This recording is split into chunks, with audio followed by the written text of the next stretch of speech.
नमस्कार, आप देख रहे हैं आवाज़ इंडिया। मैं हूं आपके साथ अंजनी मिश्रा।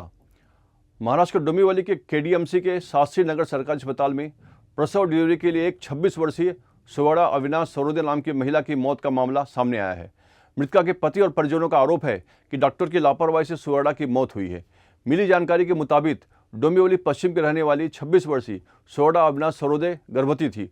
उन्हें 11 फरवरी को प्रसव के लिए शास्त्री नगर पालिका अस्पताल में भर्ती कराया गया था। डॉक्टर ने उनका सिजेरियन डिलीवरी किया था, लेकिन ऑपरेशन के बाद उनकी हालत बिगड़ गई।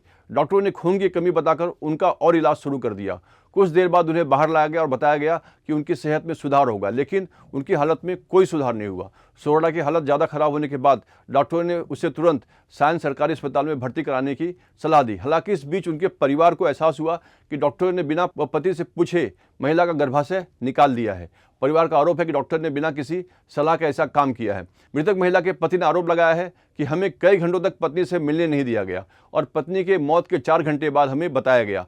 डॉक्टरों ने परिवार को सूचित किया कि रक्तस्राव को रोका नहीं जा सका और इसी कारण उनकी मृत्यु हो गई। इस घटना से परिवारजनों में आक्रोश है और शास्त्री नगर अस्पताल के डॉक्टर लापरवाही बरतने का आरोप लगाया गया है। उनके मुताबिक बिना किसी पूर्व सूचना और इलाज में लापरवाही बरतने से उनकी मौत हो गई। मृतक सुवर्णा के परिजनों ने अस्पताल के बाहर विरोध प्रदर्शन शुरू कर दिया है। जब तक डॉक्टर और नर्स पर मामला दर्ज नहीं हुआ था, तब तक हम अपने शव को कब्जे में नहीं लेंगे और उनका अंतिम संस्कार नहीं करेंगे। इस मामले में परिवार ने विष्णुनगर पुलिस थाने में शिकायत दर्ज कराई है और पोस्टमार्टम रिपोर्ट के बाद आगे की कार्रवाई की जाएगी, ऐसा बताया है। इस घटना के बाद डोंबिवली के नागरिकों में गुस्से की लहर है और सरकारी अस्पताल में स्वास्थ्य व्यवस्था पर सवाल खड़े हो गए हैं। स्थानीय नागरिकों और सुवर्णा के रिश्तेदारों ने न्याय की मांग को लेकर आवाज़ उठानी शुरू कर दी है। सामाजिक कार्यकर्ताओं का मानना है कि यह घटना एक परिवार का मामला नहीं है, बल्कि पूरी चिकित्सा व्यवस्था की खामियों को उजागर करती है।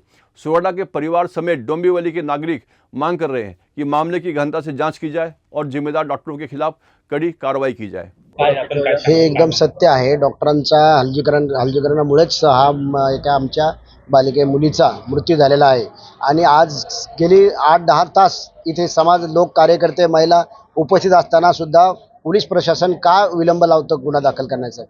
पोलिसांनी तात्काळ गुन्हा दाखल करून त्यांच्यावरती कारवाई करावा, जेणेकरून तुम्ही त्याचा वेळ घालून पीएम रिपोर्टमध्ये वेळ घालून तुम्ही जाणून बुजून असं वेळ घालताय का पोलीस प्रशासन? म्हणून आमचं एवढं म्हणणं आहे की तात्काळ त्या डॉक्टरांवरती, इथल्या कर्मचाऱ्यावरती तात्काळ गुन्हा दाखल करा की ज्यांनी त्या मुलीची अवस्था अशा पद्धतीत केलेली आहे, त्याच्यावर गुन्हा दाखल व्हावा अशी आमची मागणी आहे। मुलीच्या जीवाशी खेळ केलेल्या डॉक्टर लोकांनी त्यांच्या हलगर्जीपणामुळे मुलगी वारलेली, त्याच्यामुळे आम्हाला न्याय पाहिजे। बाकी माझी काही मागणी नाही, फक्त डॉक्टरवर गुन्हा दाखल झाला पाहिजे, त्याच्यामुळे आम्ही डेड बॉडी हातात घेणार नाही। हे बघा, मागणी आमची एवढीच आहे। सुवर्णा सर्वदे तिची रात्री इथे हॉस्पिटल शास्त्रीनगर इथे हॉस्पिटलमध्ये त्यांना डिलिव्हरीसाठी आणलेलं। त्याच मला असं म्हणायचं आहे, एखादा डॉक्टर तुम्ही जर त्या व्यक्तीचं सीझर करणार आहात किंवा ऑपरेशन करणार आहात, तेव्हा तुम्ही त्या फॅमिलीचं परमिशन घेता। तर तिच्या सीझरच्या टायमाला तुम्ही सही घेतली, तिच्या सीझरला घेऊन गेले, त्यानंतर तुम्ही नेक्स्ट दुसरं ऑपरेशन करायच्या टायमाला तुम्ही त्यांचं परमिशन घेतलं का? त्यांनी गर्भपिशवी काढली तेव्हा परमिशन नाही घेतलं, न परमिशन घेता त्यांनी तिची गर्भपिशवी काढली, त्यानंतर तिचा मृत्यू झालेला आहे। मग आमचं एवढंच म्हणणं आहे पोलिसांना, त्याच्यावर गुन्हा दाखल झाला पाहिजे त्या डॉक्टरांवर। बस आमची हीच मागणी आहे, म्हणून आम्ही इथे सगळ्या महिला बसलेलो आहोत आणि त्या मुलीच्या आईचं पण तेच म्हणणं आहे, न्याय भेटला पाहिजे त्या मुलीला। कैलासपती निर्मोळा, मी वंचित बहुजन आघाडीची डोंबिवली शहर महासचिव पदावर आहे। आता तर माझा पक्षाशी संबंध आहे, पण त्यावेळेस माझा पक्षाशी संबंध नसताना मी एक सामान्य नागरिक म्हणून हॉस्पिटलमध्ये 2011 मध्ये ट्रीटमेंट घेत होती।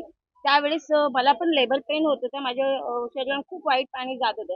तर मी इकडे आलेली रात्रीच्या वेळेस, त्यांना सांगितलं की मला ऍडमिट करून घ्या, पण त्या लोकांनी ऍडमिट नाही केले, म्हणाले की तुझी डेट अजून लांब आहे असं करून मला ठेवलं। आणि मग मला रात्री अचानक ताप थंडी वगैरे आलं आणि इकडे आली, त्यावेळेस मला सायनला हलवण्यात आलं, कारण इकडे अपुऱ्या सुविधा आहेत।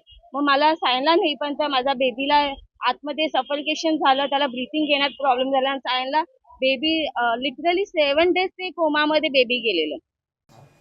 आमच्याकडे गरोदर महिला 1 दिवसापूर्वी डिलिव्हरीसाठी आले असतात, त्यांना योग्य ते तपासण्या व त्यांचा इलाज स्त्रीरोग तज्ञ डॉक्टरांनी केला व तसं त्याच्यानंतर त्यांना सीझरच्या ऑपरेशनची गरज भासली व त्यांनी तसे ऑपरेशन देखील केले, पण सीझर नंतर त्या पेशंटला जेव्हा वॉर्डमध्ये शिफ्ट करण्यात आले त्याच्यानंतर तिची प्रकृतीला थोडासा त्रास होऊ लागला, कदाचित किंबहुना बीपीचा त्रास, व त्या कारणास्तव त्यांना परत ऑपरेशन थिएटरमध्ये त्या डॉक्टरांनी घेण्यात आले. स्त्रीरोग तज्ज्ञांनी त्यांच्यावरती ऑन टेबल जेव्हा ऑपरेशन केले तेव्हा त्यांना रक्तस्राव होत असल्याचे आढळून आले व त्याच्यासाठी त्यांना गर्भाशयाची पिशवी काढण्याची अत्यंत जीव वाचवण्यासाठी गरज भासल्या कारणास्तव ती काढावी लागली. पण त्याच्यानंतर ऑपरेशन झाल्यानंतर जेव्हा पेशंट वॉर्डमध्ये शिफ्ट केला त्याच्यानंतर त्यांचं थोड्या वेळातच निधन झाले. तर आमच्या बाजूने तसं काहीच नाही. आमच्या पुरे डिलिव्हरीचे डॉक्टर्स किंवा ऑपरेशनचे डॉक्टर्सनी आणि अतोनात प्रयत्न केले आहेत व त्यांनी जीव वाचवण्याचाच प्रयत्न त्या पेशंटचा कुठल्याही बाबतीत केलेलाच आहे, एवढंच मी सांगेन.